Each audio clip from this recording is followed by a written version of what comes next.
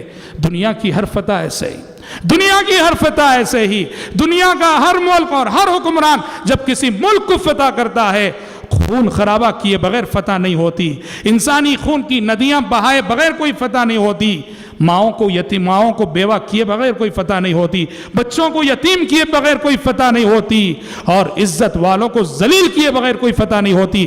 پوری انسانی تاریخ میں یہ اکیلی فتح ہے محمد عربی صلی اللہ علیہ وسلم کی، ایک مثالی فتح۔ غور کرو ایک بادشاہ کی فتح میں اور ایک پیغمبر کی فتح میں کتنا زمین آسمان کا فرق ہوتا ہے۔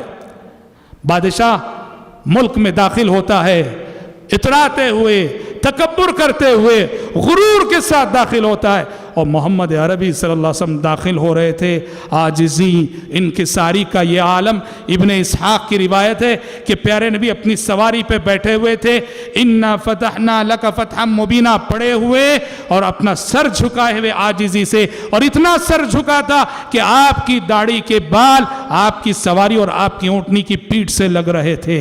اس عاجزی کے ساتھ آپ صلی اللہ علیہ وسلم داخل ہوئے، اور سبحان اللہ، لوگ جب داخل ہوتے ہیں حکمران، داخل ہونے کے بعد خون خرابہ کرتے ہیں، لیکن پیارے نبی نے کیا کیا؟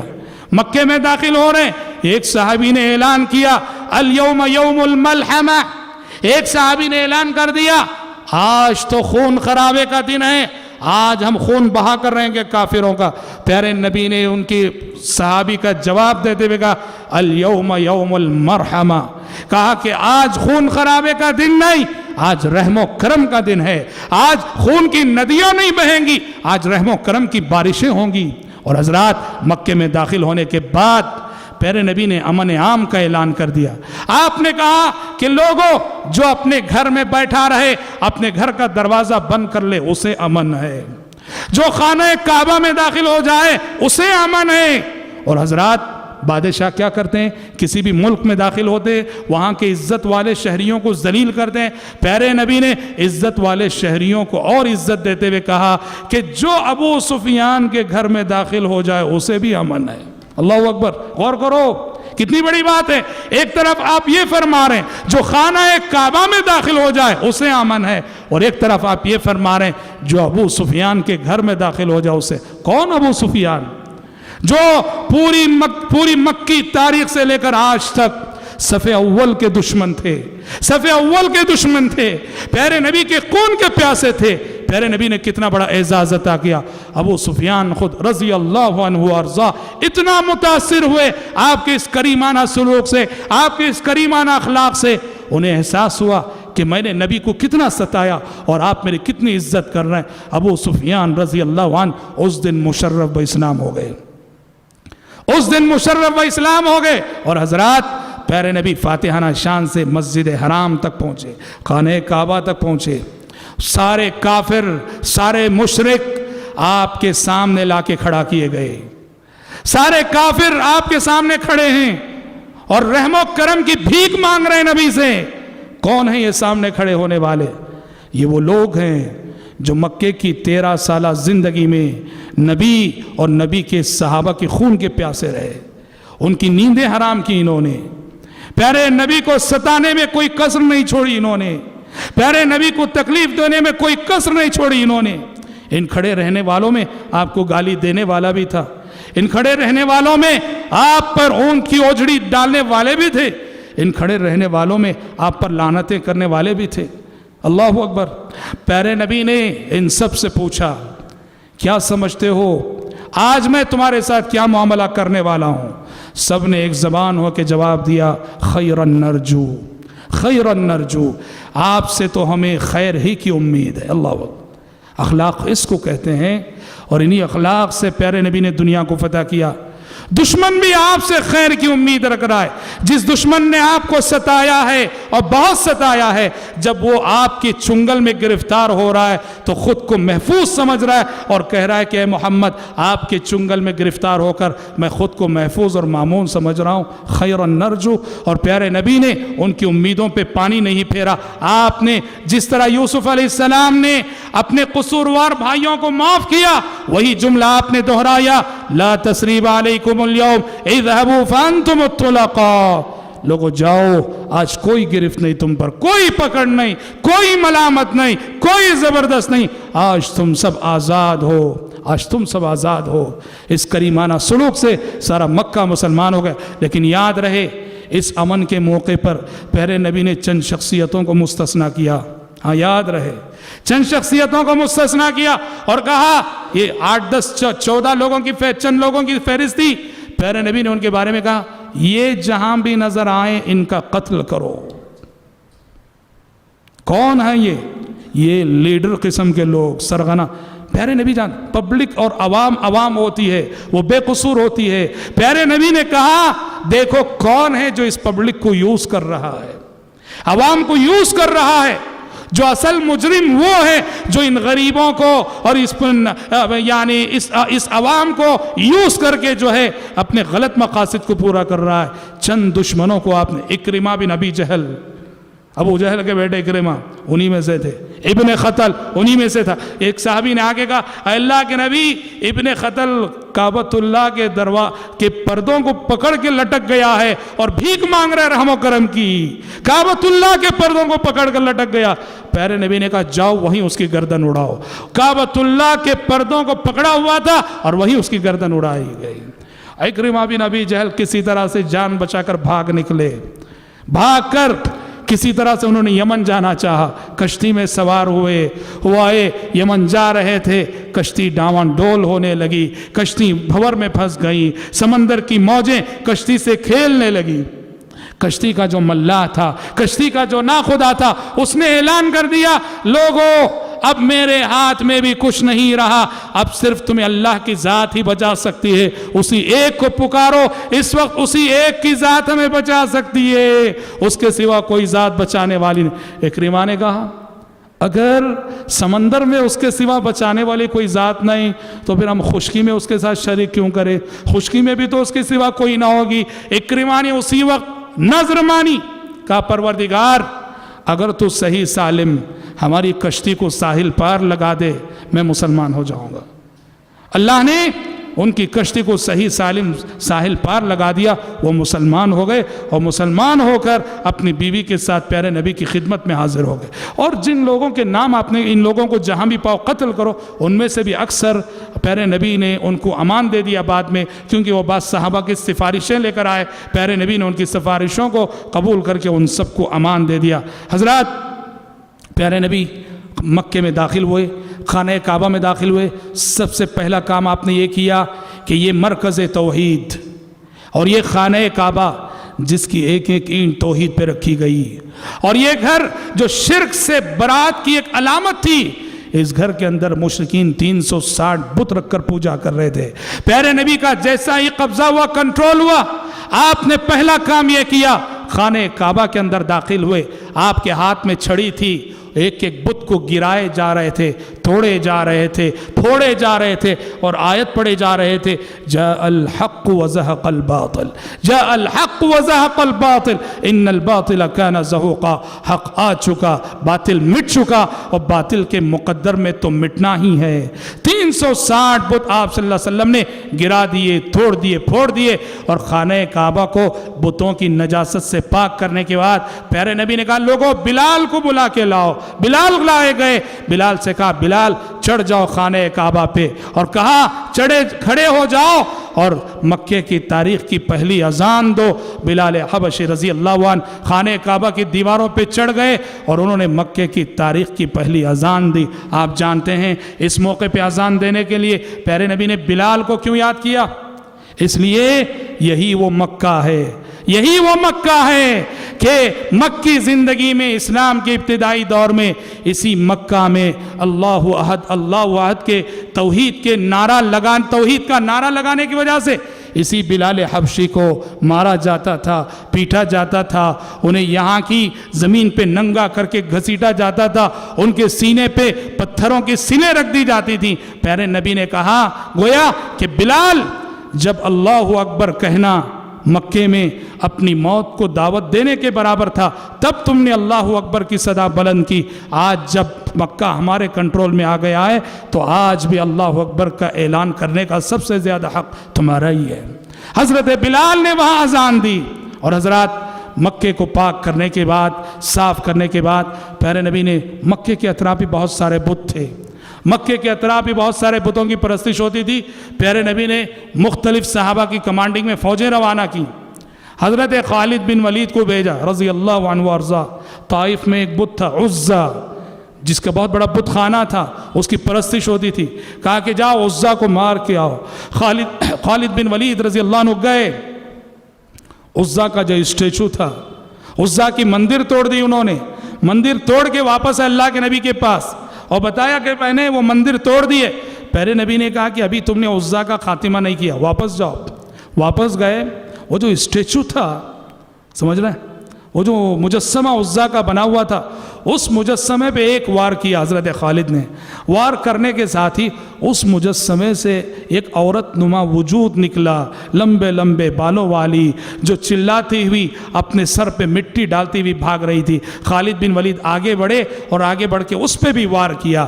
جب وہ لوٹ کر آئے، پیارے نبی کو قصہ سنایا۔ پیارے نبی نے کہا خالد سمجھ میں آیا، اصل میں عزا وہی عورت تھی۔ کون ہے؟ جن تھا، جن، شیطان، جنیہ تھی وہ اصل میں کیا تھا، وہ جو اسٹیچو تھا نا، اس اسٹیچو سے کفار کو ایک آواز آتی تھی، وہ سمجھ گئے کہ یہ خدا ہے، وہ آواز شیطان کی آواز ہے، جن کی آواز ہے۔ جب اس مجسمے پہ حملہ ہوا، وہ شیطان نکلا اور خالد بن ولید نے آگے بڑھ کے اس شیطان پہ وار کیا۔ تو پیارے نبی نے کہا حقیقت میں عزا وہ اسٹیچو نہیں، یہ ہے دیکھو حضرات، مزاروں کا معاملہ بھی ایسا ہی، کرشموں کے نام پہ، کرامتوں کے نام پہ لوگ جا کے اپنا ایمان اور عقیدہ لوٹاتے ہیں۔ وہ کرشمے نہیں، کرامتیں نہیں، جنات و شیاطین کا کھیل ہوتا ہے۔ مزاروں اور مندروں میں یہی سب کھیل ہوتا ہے، جس کو نادان اپنی کم علمی اور لا علمی اور بے علمی کی وجہ سے کرامت سمجھ بیٹھتے ہیں اور کیا کیا سمجھ بیٹھتے ہیں۔ حضرات مکہ فتح ہونے کے بعد اللہ اکبر، یوں کہیے کہ سارا جزیرہ عرب، بازو جو طائف تھا، طائف میں دو قبیلے رہتے تھے، حوازن اور ثقیف۔ فتح مکہ کے فوراً بعد آپ نے وہاں بھی حملہ کیا اور وہاں بھی حملہ کر کے حوازن کو بھی، ثقیف کے لوگوں کو بھی شکست دی۔ وہ لوگ پہلے تو جنگ میں شکست کھائے، بعد میں دونوں قبیلے مشرف و اسلام ہو کر پیارے نبی کی خدمت میں آ گئے۔ جیسے ہی مکہ اور اطراف مکہ کے لوگ مسلمان ہوئے، سارا جزیرہ عرب اسلام میں داخل ہوئے، کیونکہ عرب کے لوگ منتظر تھے۔